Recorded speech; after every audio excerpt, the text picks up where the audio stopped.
శ్రీకృష్ణుడు పుట్టింది ఎక్కడో తెలుసా?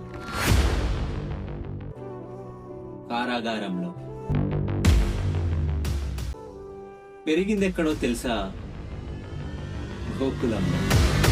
కానీ చివరి దాకా ద్వారకని పరిపాలించాడు కదా.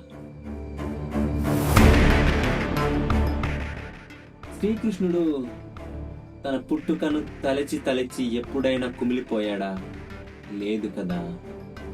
అయినా రాజభోగం లేదని ఎప్పుడైనా చింతించాడా? అయినా లేదు కదా. మరి ఎందుకని నీ పుట్టుక, నీ గతంలోని కష్టాలు ఇవన్నీ నీకు పరిమితం కావు? అవే నీ చరిత్రకు పునాదులుగా మార్చుకోవచ్చు కదా.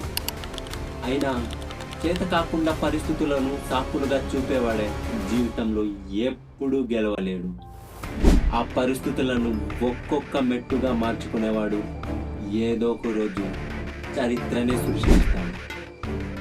ఈ స్టోరీ మొత్తం నీకు అర్థమైతే గట్టిగా ఒక లైక్ చేసి నీ అభిప్రాయాన్ని కామెంట్ చేసి ఫాలో చేయడం మాత్రం అస్సలు మర్చిపోవద్దు.